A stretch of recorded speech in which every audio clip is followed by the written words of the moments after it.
社長様、こんにちは。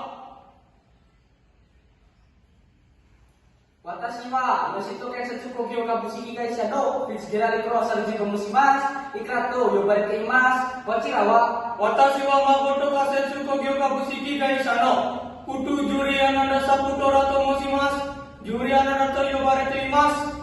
今回私たちは会話をします。テーマはお願いします。どうぞよろしくお願いします。これ、遅かられまでお願いします。はい。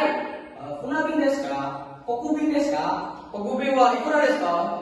国便は7500円です。船便は船便は3400円です。どのぐらいかかりますか？国便は7日です。船便は2ヶ月ぐらいです。船便でお願いします。はい。はい、以上です。